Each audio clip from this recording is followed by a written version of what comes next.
Le week-end dernier à Dijon, dans la nuit de samedi à dimanche, un homme de 55 ans a été tué alors qu'il dormait dans son appartement après plusieurs rafales de coups de feu tirés sur la façade de son immeuble. Il habite à côté d'un point de deal. Ça a été son malheur. Cet homme est mort, souvenez-vous, comme Fayette dans le quartier de Pisevin l'été dernier à Nîmes, et comme Sokaina en septembre dernier à Marseille. Sa mère sera en direct avec nous dans un instant. Sokaina, victime, bonsoir Boris Karimov, victime collatérale, malheureusement, de ces règlements de compte aujourd'hui à coups de Kalachnikov entre trafiquants de drogue. Oui, puisque les faits se sont déroulés le 10 septembre dernier. On est dans le quartier Saint-Is, dans le 10e arrondissement de Marseille. Ce soir-là, Sokaina, 24 ans, étudiante en droit, elle est en train de travailler dans sa chambre alors qu'une fusillade éclate en bas de son appartement. Une balle de Kalachnikov transperce le mur de sa chambre, la touche à la tête. Sokaina décédera 2 jours plus tard. Une enquête a été ouverte du chef d'assassinat en bande organisée par le parquet de Marseille, parquet qu'on a pu joindre cet après-midi. Le parquet nous indique qu'un groupe de la brigade criminelle de la police judiciaire de Marseille est spécialement dédié à cette affaire. Les investigations, elles se poursuivent, mais quasiment 3 mois après les faits, aucune interpellation n'a été faite par les policiers. Nous sommes en direct avec Laïla, la mère de Sokaina. Elle est en direct de Marseille avec nous. Bonsoir Laïla, bonsoir madame. Merci d'être en direct avec nous sur BFM TV. Est-ce qu'aujourd'hui, vous vivez toujours dans ce quartier où votre fille, dans cet appartement où votre fille est morte? Non, j'ai déménagé il y a 3 semaines. Et vous avez toujours peur? Oui, j'ai toujours peur. Parce que vivre à Marseille, même en France, ça fait peur quand même. J'ai l'impression qu'on est en guerre. Ça fait peur. Moi, j'ai envie de quitter la France. Même pas le quartier. Vous vous sentez plus en sécurité en France? Si j'ai des possibilités, non. Je ne suis pas en sécurité en France. Déjà, ma fille qui est partie, vous avez vu, qui est partie gratuitement. Pourquoi? Je ne sais pas. Je ne sais pas, et jusqu'à maintenant, je me pose la question. Je sais que je n'aurai jamais la réponse. Mais pourquoi? Ça reste toujours la même question. Pourquoi ma fille est partie? Qu'est-ce qu'il a fait? Qu'est-ce que j'ai fait?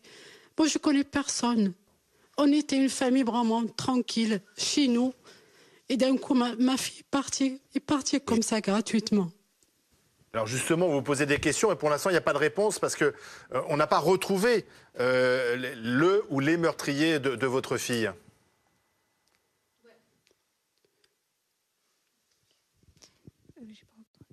Vous pouvez répéter, s'il vous plaît?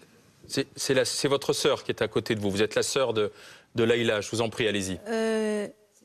Je suis la petite sœur de Sokaina, oui. Oui. Ah, la petite sœur de Sokaina. De Sokaina, pardon. Allez-y.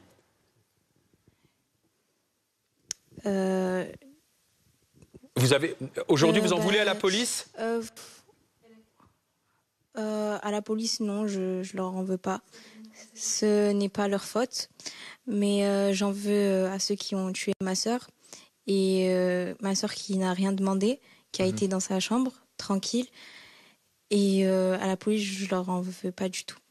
Mais est-ce que vous les connaissiez, ces trafiquants de drogue? Est-ce qu'ils étaient là au quotidien? Est-ce que vous pourriez les reconnaître même? Alors non, ces trafiquants de drogue, je ne les connais pas du tout, je ne les ai jamais vus.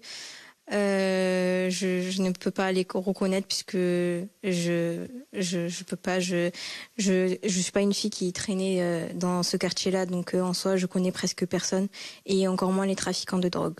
Et comme votre maman, Sabrina, vous avez peur de vivre là? Alors votre maman dit carrément, je suis prête à quitter la France.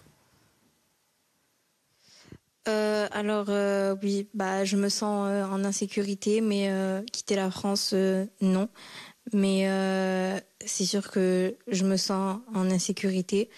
Mais depuis le déménagement, je me sens un peu plus en sécurité, mais en soi, quand je sors ou quoi que ce soit, je me sens en insécurité. Parce que vous habitez maintenant dans un quartier plus tranquille, il n'y a pas de point de deal à côté? Non, oui, on habite dans un quartier plus tranquille, il y a pas de point de deal ni rien. Franchement, c'est tranquille. Mais vous aviez conscience vous aviez conscience, avec votre famille, votre sœur, votre maman, de vivre dans un endroit risqué, dangereux, que vous pourriez peut-être justement être victime collatérale de ces règlements de compte entre dealers.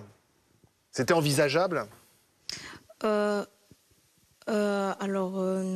je pense pas du tout, parce que dans ces histoires-là, on n'est pas du tout concerné. Enfin, je n'ai aucune peur du tout. Est-ce qu'aujourd'hui, il y a véritablement des quartiers qui sont tenus par les trafiquants de drogue et qui font régner leur loi ? Oui, c'est la maman. Oui, mais pour les HLM, moi je considère les HLM, c'est devenu des marchés de drogue. Moi, j'ai pas compris. On habitait avant à Saint-Is. Il y a toujours je sais pas, il y a de bruit, mais il y a des résidences. On t'aurait dit résidences. Dans les résidences, il n'y avait rien. Juste à Saint-Is. Moi, je comprends pas. Ça veut dire quoi, vous comprenez pas ? Vous comprenez pas qu'on ne les chasse pas, qu'on ne les arrête pas, c'est ça ? Non, mais il y a toujours de trafic de drogue. C'est toujours dans les HLM, pas dans les résidences, par exemple. Voilà, c'est ce que j'arrive pas à comprendre. Et le quartier s'était dégradé ? Vous avez vu un changement ? Oui, avant, le Saint-Is, c'était calme. Il y a 4 ans que ça commençait à se dégrader. Mais là, des tirs, c'était vraiment des tirs des Kalachnikov. C'est la première fois. Et c'était ma fille qui a pris une balle dans la tête. Monsieur, oui. Je vous en prie. Attends, ces gens-là, avant c'était entre eux. Maintenant, ils ont commencé à attaquer les citoyens. Nous, on n'a rien à voir là-dedans. Mais c'est ça que j'arrive pas.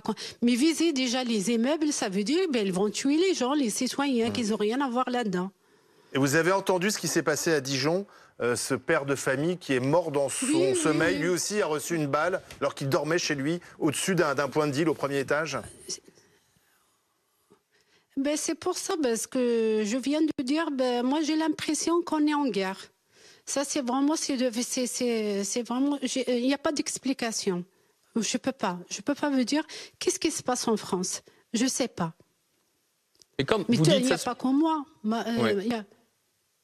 Oui. Non, vous dites que ça se passe toujours dans les HLM, mais ça, je ne comprends pas ce que vous voulez dire par là. C'est-à-dire qu'il y a des familles qui laissent faire parce qu'elles vivent aussi du trafic, c'est ce que vous voulez dire ? Les trafics, c'est toujours dans les HLM, dans les quartiers HLM.